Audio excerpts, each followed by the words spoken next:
자, 여러분 이번 시간에는 기본권의 보장과 제한에 대해서 살펴볼 텐데요. 자, 국민의 기본권 이렇게 나옵니다. 자, 필수 개념 보면 먼저 자연법과 실정법이라는 이런 개념이 나오는데, 자, 기본권의 성격을 이제 두 가지로 좀 구분해서 볼 수가 있는데요.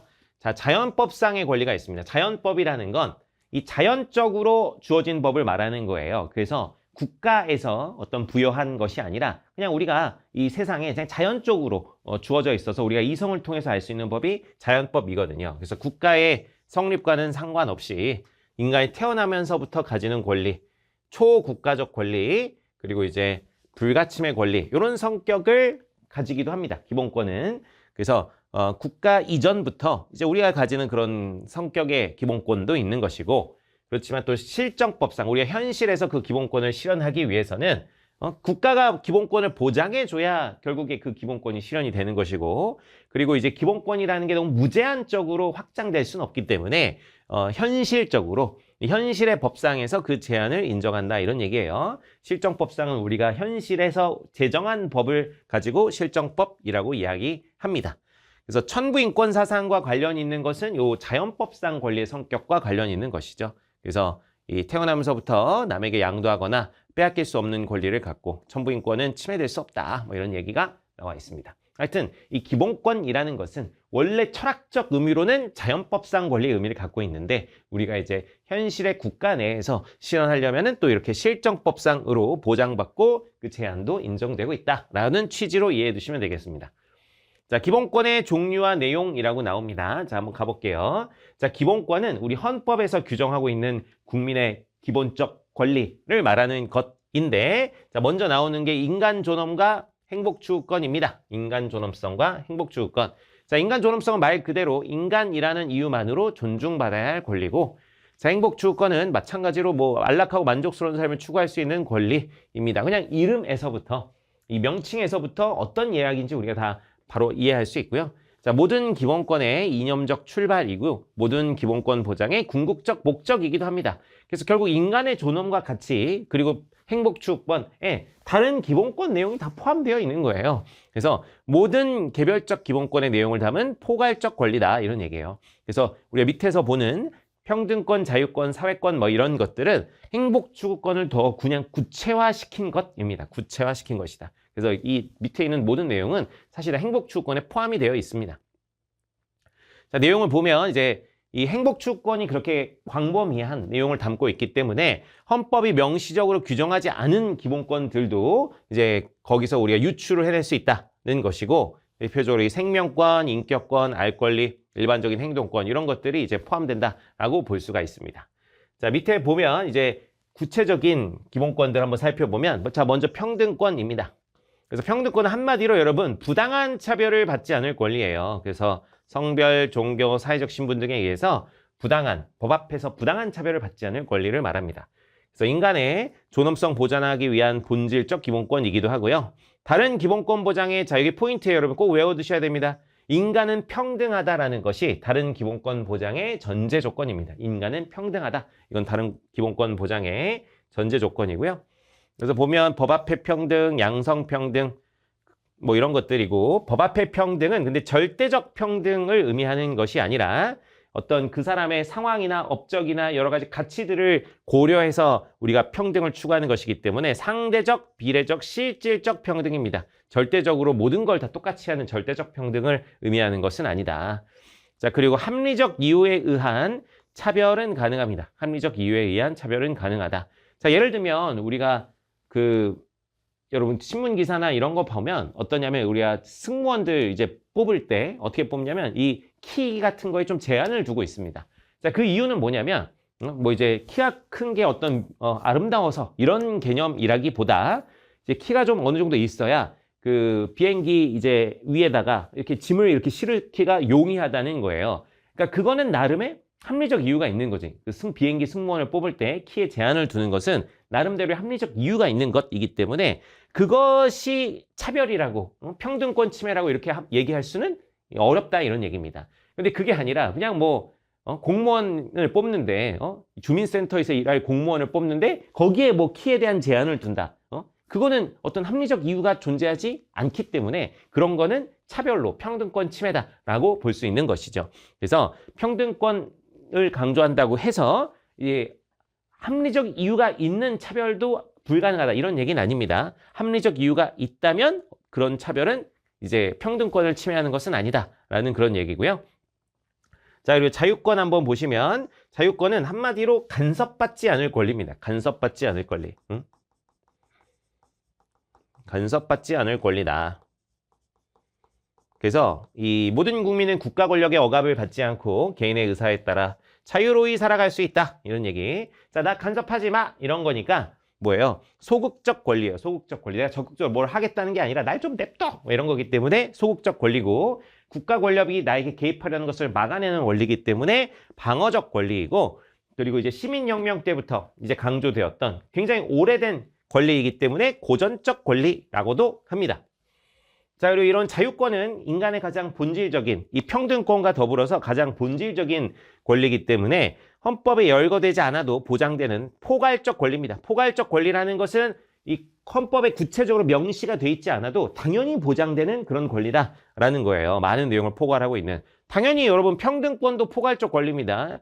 당연히 평등권도 포괄적 권리다. 가장 본질적 권리이기 때문에.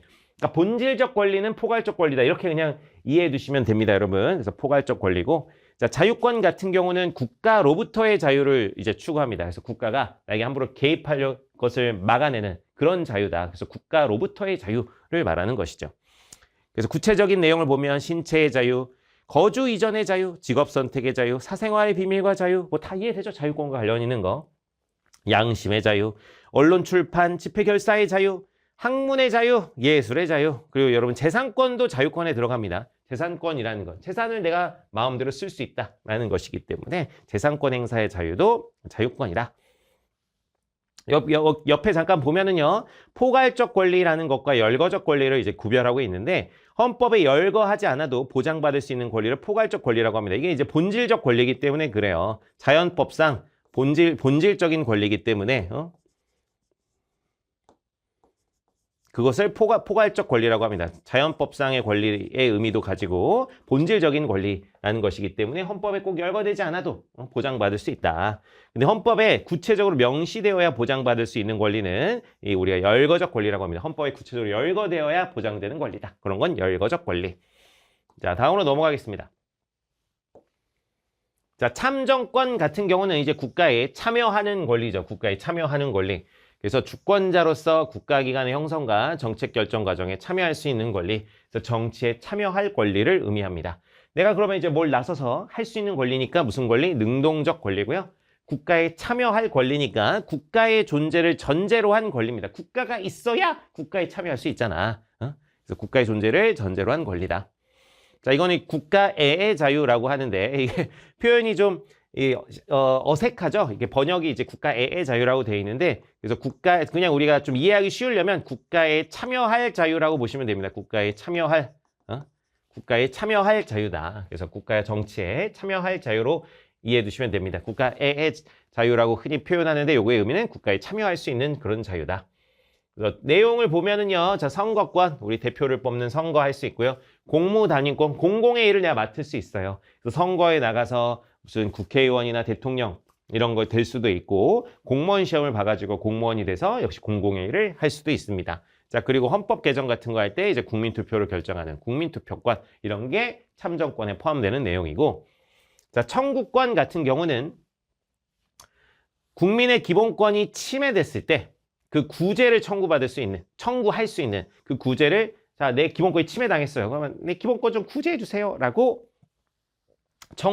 요청할 수 있는 권리가 청구권입니다. 내 기본권 좀 구제해 주세요 라고 적극적으로 요구하는 거니까 적극적 권리고, 다른 기본권이 침해됐을 때 청구하는 것이니까 다른 기본권을 보장하기 위한 수단적 권리입니다. 수단적. 여러분, 이게 평등권하고 친구들이 많이 헷갈려 하는데, 평등권은 기본권 보장의 전제 조건이고요. 인간은 평등하다는 전제를 깔고 있어야 기본권이 보장이 되니까, 청구권은 수단적 권리입니다. 수단적 권리.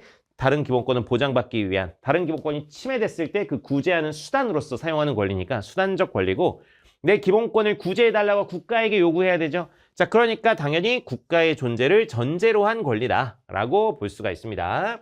국가의 존재를 전제로 한 권리다. 국가가 있어야 그 국가에게 나를 좀 구제해 주세요 라고 요청할 수 있는 거니까. 그래서 내용을 보면 청원권은 국가에게 어떤 문서로 내 요구사항을 전달하는 걸 청원권이라고 하고요. 내 권리 침해가 일어났을 때 그 관련해서 재판을 청구할 수도 있죠. 재판 청구권.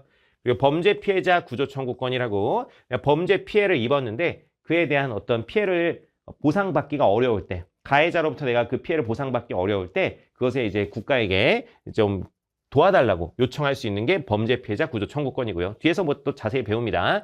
형사보상 청구권. 형사보상 청구권은 뭐냐면 제가 죄를 저지르지 않았는데 이제 구치소에 간 거예요. 그래서 구치소에서 뭐 수사받고 재판받고 했는데 결국에 무죄를 판결을 받았어. 그럼 난 죄가 없는데 구치소에 들어가 있던 거죠. 자, 그럴 때 이제 보상을 요구할 수 있는 게 형사보상 청구권입니다. 역시 뭐 뒤에서 또 좀 자세히 배울 기회는 있고요. 그리고 국가배상 청구권 같은 경우는 이제 국가의 행정작용으로 인해서 피해를 입은 사람이 이제 국가에게 배상을 청구할 수 있는 겁니다. 예를 들면 범죄도시 같은 거 보면 마동석 아저씨가 마석도 형사죠. 마석도 형사가 이제 동네에 다 때려 부시면서 막 범죄자를 잡는데 그러면은 예를 들면 동네 상인들 범죄자 잡을 때 뭐 이제 과일 보통 이제 그 배경으로 많이 나오는 데가 해외 영화나 이런 데 보면 과일 가게 이런 데 막 부시면서 싸우는 경우들이 많은데 물론 그 영화적 장치입니다. 과일 가게에 이제 알록달록한 과일들이 많으니까 그게 시각적으로 보기가 좋잖아요. 그래서 보통 이제 그런 거 할 때 뭐 이제 과일들 막 흩날리고 뭐 이런 장면들을 많이 쓰는데 어쨌든 자 그러면은 그 과일 가게 주인은 뭔 죄야? 그냥 과일 가게 좀 장사 망쳤잖아. 자 그럴 때는 경찰이 범인을 잡으려고 이제 하는 국가의 행정작용으로 인해서 발생한 것이기 때문에 국가가 그런 것에 대해서 배상을 해줘야 됩니다. 그래서 그걸 요청하는 게 국가배상 청구권이다 라고 이해해 두시면 되겠습니다. 자 사회권은요. 자 모든 국민의 인간다운 생활을 우리 계속 얘기하는 사회권 인간다운 생활의 보장을 국가에 요구할 수 있는 권리다. 그래서 복지와 관련된 그런 권리라고 보시면 되겠고요. 우리 앞에서 배웠지만 바이마르 헌법에 처음 규정이 됐습니다. 독일 바이마르 공화국에서 처음 규정된 권리고 자 국가에게 적극적으로 나 인간다운 삶의 조건을 만들어주세요. 국가에게 적극적으로 요구하는 거니까 적극적 권리고 현대 복지국가가 이제 형성이 되는 시기부터 강조됐기 때문에 현대적 권리고요. 자 국가에 요구할 수 있는 어떤 인간다운 삶의 조건들은 구체적으로 명시, 헌법에 열거가 돼 있어야 됩니다. 그래서 열거적 권리입니다. 열거적 권리. 그리고 국가의 존재를 전제로 한 권리다. 역시 국가에게 인간다운 삶의 보장을 요구하는 것이니까 국가의 존재를 전제로 하는 거죠. 자, 요거는 국가에 의한 자유예요. 자, 무슨 얘기냐? 가난한 사람들 같은 경우 그냥 내버려 두면 그냥 뭐 가난에서 벗어나기 어렵잖아. 즉, 그 자유를 실현하기가 어렵습니다. 그냥 굶어 죽을 자유인 거지. 그게 지금 자유를 실현하기 어렵단 말이야. 그래서 그런 가난한 사람의 경우 이 최소한의 생활, 인간다운 생활을 국가가 보장해 줌으로써 그 사람이 자유를 실현할 수 있게 해줘야 되는 것이죠. 그래서 국가에 의한 자유라고 합니다. 자, 자유권은 뭐였죠? 국가로부터의 자유. 참정권은 뭐였죠? 국가에의 자유. 국가에의 자유는 국가에 참여할 자유라는 얘기고 그리고 이제 사회권은 국가에 의한 자유입니다. 이 자유를 실현할 수 있는 환경을 국가가 조성해 줘야 된다.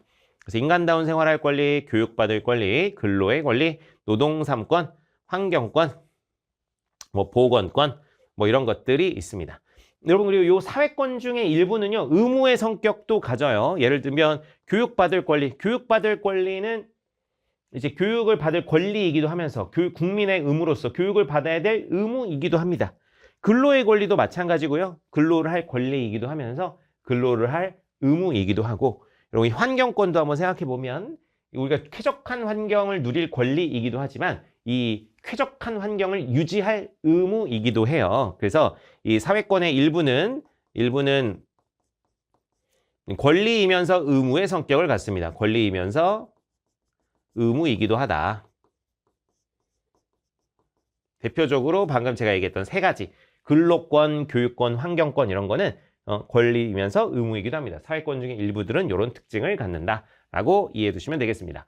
자, 다음으로 넘어가서 자, 계속 좀 구체적인 내용 나와 있는데요. 자, 참정권 관련해서 선거권 아까 다 설명드렸어요. 그래서 주요 공무원을 선출하는 것이고 공무단위권, 공무라는 건 국가 이 공공의 일을 말하는 거죠. 그래서 우리가 직무를 담당할 수 있는 권리, 국민투표권, 헌법 개정 같은 게 국가의 중요한 일에 대해서 국민투표로 참여할 수 있는 권리, 자, 청구권의 내용도 아까 제가 간단하게 다 말씀드렸는데 이 청원권 같은 경우는 그래서 이 문서로서 의견을 진술하고 처리를 요구할 수 있는 권리이고요. 자, 재판 청구권은 뭐 마찬가지로 아까 다 얘기 드렸지만 법률에서 재판받을 수 있는 권리. 범죄 피해자 구조 청구권은 생명 신체를 타인에게서부터 내가 침해받았을 경우 이제 국가의 구조를 요청할 수 있는 권리이고요. 형사보상 청구권은 내가 구치소에 가 있던 사람이 무죄 판결, 불기소 처분 이런 걸 받았을 때 나는 죄가 없는데 왜 나를 구치소에 넣어뒀느냐 라면서 그것을 보상해달라라는 걸 요청하는 것이고요. 국가배상 청구권은 공무원의 직무상 불법행위나 공공시설 설치 관리의 잘못으로 손해를 입은 경우 이제 정당한 배상을 청구할 수 있는 권리를 말하는 것입니다. 자, 넘어가셔서 자, 기본권이 제한되는 경우 한번 보도록 하겠습니다. 자, 기본권의 제한 보시면 자, 국가안전보장, 질서유지, 공공복리 자, 이런 목적을 달성하기 위해서는 기본권을 제한할 수도 있다는 거예요. 자, 좀 천천히 가보면 자, 기본권을 제한하는 경우 어떤 경우냐? 자, 우리 행복추구권을 비롯해서 기본권에는 많은 내용들이 이제 포함되어 있는데 자, 어떤 사람이 자기는 음주운전 할 때 굉장히 행복하다고 해봐. 그래서 이 음주운전은 나의 행복이다 이렇게 얘기한다고 해서 그거를 보장해 줄 수는 없잖아요. 그렇죠? 그래서 왜냐면 음주운전은 다른 사람에게 아주 크나큰 피해를 줄 수가 있기 때문에 그런 때는 기본권 제한한다는 그런 얘기입니다. 자, 그런데 그 제한을 국가가 마음대로 할 수 있게 해두면 너무 국민들의 기본권이 실현되기가 어려워지니까 그 기본권을 제한할 수 있는 요건을 헌법에 명시적으로 규정하고 있습니다. 자, 그래서 일단 목적은 뭐여야 되냐? 국가안전보장. 어떤 예를 들면 지금 국가가 이제 북한이나 이제 외국에 의해서 안보가 위협받고 있다. 이런 안보 위협을 극복하기 위해서라든가 아니면 사회의 질서를 유지하기 위해서라든가 아니면은 공공의 이익, 공공복리를 위해서라면 기본권을 제한할 수 있다. 이런 얘기입니다. 자, 형식은 자, 필요한 경우에 자, 국회에서 제정한 법률을 통해서만 가능하다. 자, 국회에서 법률을 통해서 기본권을 제한할 수 있다. 대통령의 명령 이런 걸로 제한할 수도 없고 법률을 통해서 제한할 수 있고요. 자, 한계는 자유와 권리의 본질적 내용은 침해할 수 없다 이겁니다. 본질적 내용은 침해할 수 없다. 그래서 음주운전을 막는 그것은 가능하지만 그렇다고 해서 그 사람이 술 자체를 먹는 것 자체를 그거를 막 제한하고 이렇게 하기는 어렵다 이런 얘기입니다. 그건 그 사람 자유니까. 대신 이제 술을 먹고 운전하는 건 타인에게 피해를 주는 것이니까 그 정도는 제한하는 것이지만 그 술 자체를 먹는 것 그거는 그냥 그 사람의 어떤 자유로운 선택이니까 그것 자체를 이제 침해할 수는 없다. 뭐 이런 취지로 이해해 두시면 됩니다. 자, 그래서 기본권을 제한할 때 이렇게 또 제한하는 뭐 여러 가지 목적, 형식, 한계를 살펴봤는데 또 이제 그 방법으로는 과잉금지의 원칙이 있습니다. 그래서 기본권을 제한할 때는 과잉되게 하면 안 된다 이런 얘기야. 과잉되게 하면 안 된다. 그래서 필요한 최소한의 범위 내에서만 제한이 이루어지도록 해야 된다는 취지죠. 그래서 이 과잉금지의 원칙 한번 살펴보면 자, 목적의 정당성입니다. 이걸 네 가지 외워주셔야 되는데 기본권 제한의 목적이 이 헌법과 법률 내에서 정당한 것인가 그 다음에 방법이 적정한지를 찾아봐야 됩니다. 기본권 제한의 수단은 목적 달성에 효과적이고 적절해야 된다. 이렇게 효과가 있어야 된다는 얘기죠. 목적 달성을 위해서 이 기본권을 제한하는 것이 효과가 있는가? 자, 그 다음 피해 최소성이어야 됩니다. 그래서 기본권 제한하면 어떤 개인들이 피해를 입을 수가 있는데 그것이 최소한에 그쳐야 하는 것이고 법익의 균형성입니다. 법익의 균형성은 자, 기본권 제한을 통해 우리가 어떤 공익을 보호하려고 하는 것인데 이 공익이 어떤 개인들이 제한받는 침해되는 사익보다 그래야 이제 기본권을 제한하는 그 목적을 달성할 수 있다라는 그런 취지죠. 그래서 이 보호하려는 공익과 침해되는 사익을 비교해서 보호하려는 공익이 더 커야 그것이 정당하다는 그런 취지입니다.